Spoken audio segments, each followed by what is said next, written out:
그래서 앞으로 1월 달부터 흥미진진해집니다. 맞습니다. 나는 이 내란죄에 대해서 난 처음부터 줄기차게 검색을 해보니까 어느 모 방송이 내 이름 내 사진까지 싣고 얘기를 했더구만 그냥. 그런데 정말요 이 내란죄에 대해서 과연 유죄 판단을 내란죄다 12.3 비상계엄은 내란이다 이렇게 유죄 판단을 할 수 있는 판사가 있을까 그게 나는 굉장히 궁금해요. 그러니까 계엄이 내란인가에 대한 우리 법원의 첫 번째 판단이 1월 21일 날 한덕수 전 총리에 예. 대한 선고 공판 때 이진관 판사가 하도록 되어 있습니다.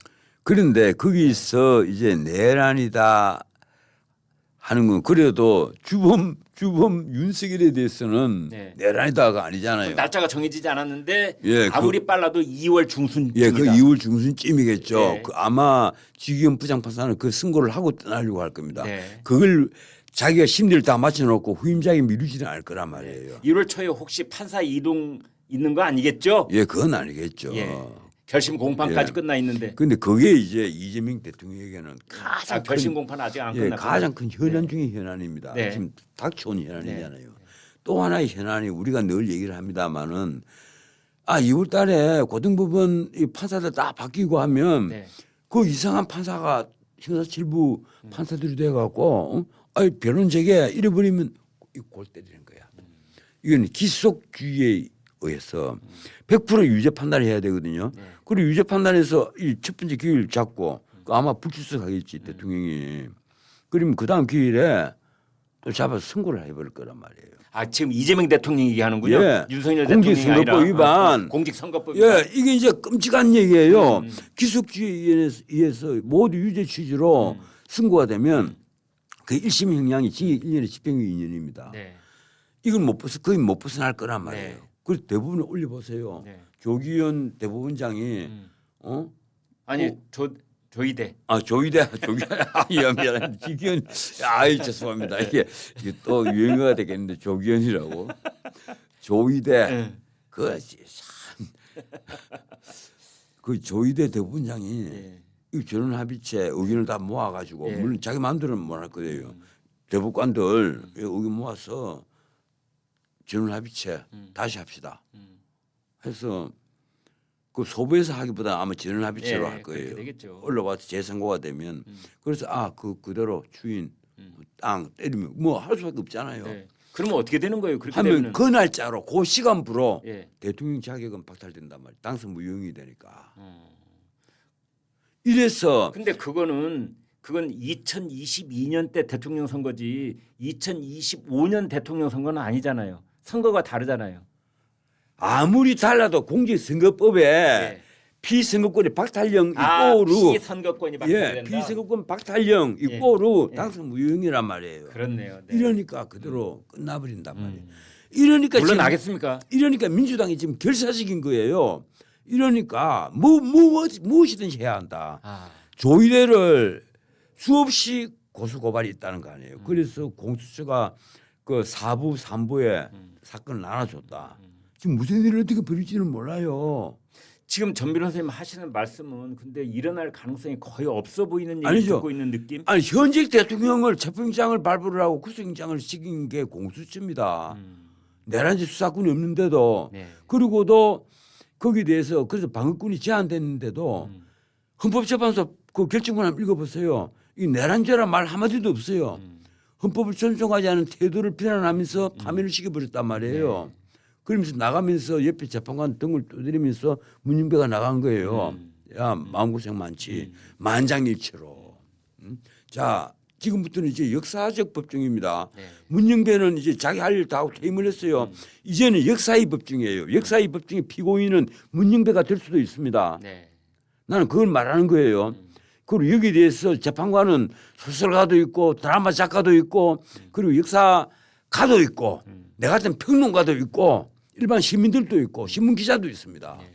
누가 어떻게 재판관이 될지 몰라요. 그리고 나는 그 결론이 한쪽으로 갈 거라고 봐요. 가령 곽종원의 정언이라든가 네. 홍장원의 메모가 엄청나게 오이미대가 있다는 것이 다 밝혀졌는데도 거기에 대해서도 전혀 의심 없이 변론 제기를 하지 않아서 그리고 등 두드리면서 나가세요. 만장일치로 파면을 시키고 나는 윤석열 편들고 싶은 생각 전혀 없는 사람입니다. 하지만 우리가 적어도 상식인으로서 그리고 법률가로서 지켜야 될 기본은 지켜야 되잖아요. 언론인으로서도 지켜야 될 기본은 지켜야 되잖아요. 그런데 지금 예컨대 12월 3일 비상계엄 1년이 지났는데 네. 거기에 대해서 이게 내란이다 아니다.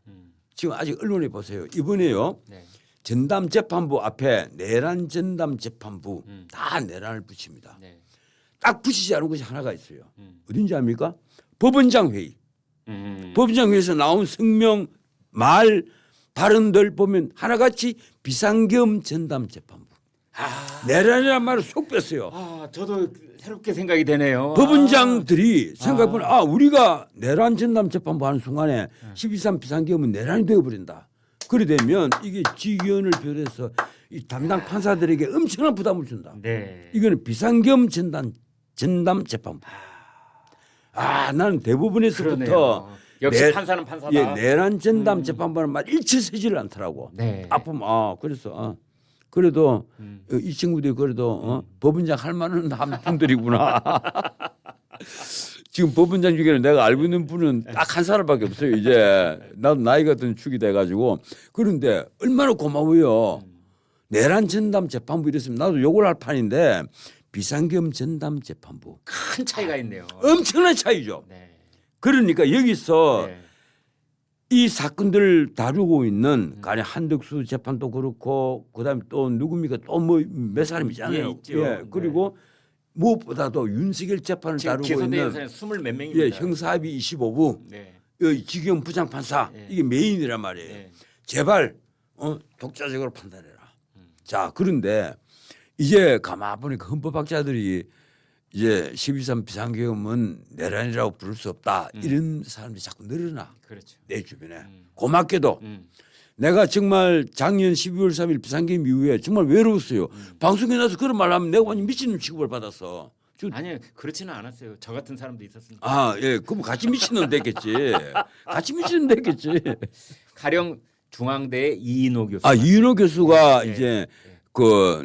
이게 나란히 될 수 없다. 또 이제 스승이신 그 허영 교수님은 허영 교수님. 처음부터 예. 이 문명국에서 통치자가 비상대권을 행사했다고 해서 내란식으로 고려대 처벌하는 전리가 없다. 차진아 교수 같은. 차진아 교수 이번에 장영수 교수. 장영수 교수.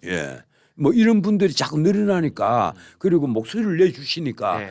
나로서는 너무너무 고마운 거예요. 그분들은 상당한 용기를 내신 그분들은 거예요. 나하고는 또 틀려요. 네. 나는 공부도 제대로 안 한 놈이지만 그분들은 늘 공부하는 게 헌법이잖아요.